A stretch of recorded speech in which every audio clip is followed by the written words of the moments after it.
Hello everyone, আশা করছি তোমরা সবাই খুব ভালো আছো আর আমিও খুব ভালো আছি।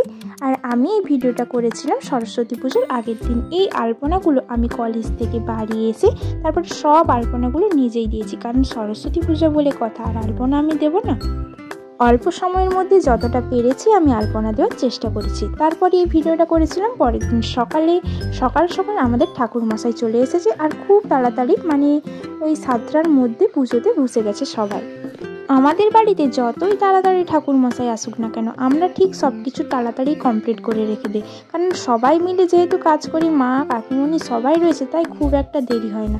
আর পুজোর জন্য আমি তো আগের দিনই ওখানটা মুছে পরিষ্কার করে আলপনা দিয়ে রেখেছিলাম রাতের দিকে, আর এখন তো সব কিছু সকালবেলা রেডি করা হয়ে গেছে। তারপরে এবারে আমি সংকল্পটা আমি করেছিলাম, কেন জানি আমার ইচ্ছে করছিল। যাই হোক, তাই আমি বসে পড়লাম। আর যেহেতু আমি ফার্স্ট টাইম করছি, তাই আমার অনেক কিছু যেন গুলিয়ে যাচ্ছিল, সব কিছু এত বলে দিতে হচ্ছিল।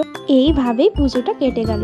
আর যেহেতু সরস্বতী পুজো আমাদের দুটা পুজো হয়ে থাকে, আমাদের বাড়ির একটা পুজো, এখানে এমনি ছোট ঠাকুরের পর দিয়ে হয়ে যায়, আর পাড়ার যে পুজোটা হয় সেটা আমাদের বাড়ির বাইরেই হয়, সেখানে আমাদের প্রতিমা ঠাকুর করে হয়। আমার তো বেশ ভালোই লাগে, একটা পূজা বাড়ির ভিতরে আর একটা বাড়ির বাইরে, সব কিছু মিলে ব্যাপারটা বেশ জমজমাট ব্যাপার।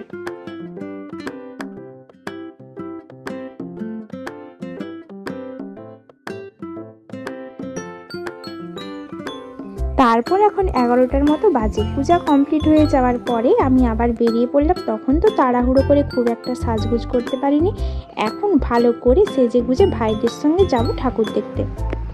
আমার বোনুরা তো তারা আগেই চলে গেছে, আমি একা রয়ে গেছিলাম। যেহেতু আমি সংকল্প করেছিলাম, তাই আমার আর বেরানো হয়নি।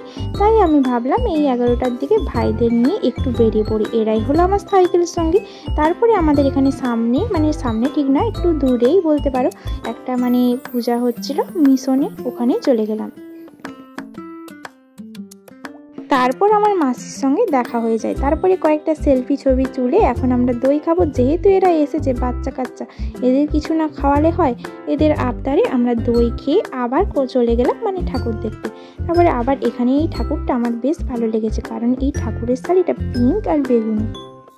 তারপর আমরা চলে গেলাম বয়েজ স্কুলের মাঠে, ওখানেও ঠাকুরটা খুব ভালো হয়েছে। এইভাবে আমরা মোটামুটি কয়েকটা ঠাকুরের প্যান্ডেল, স্কুল আর ছোট একটা স্কুল সব কিছু ঘুরে ঠাকুরগুলো দেখে নিচ্ছিলাম। আর যেহেতু ভাইরা রয়েছে, আমার তো আর সাইকেলে করে বসে ঘুরিয়ে ঘুরিয়ে বেশ ভালোই লাগছিল।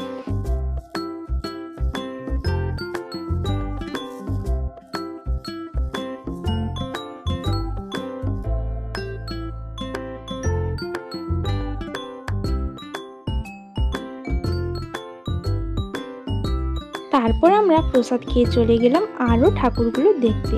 এইভাবে আমরা ঠাকুরগুলো দেখা কমপ্লিট করে নিলাম। আর ওই দিন ওরা এত কিছু খেয়েছে, তাতে ওদের মন ভরছিল না। ওদের আবার আবদার করছিল, ওদেরকে ফুচকা খাওয়াতে হবে। শেষমেশ জল ফুচকা না পেয়ে আবার আমাকে দই ফুচকা খাওয়াতে হলো।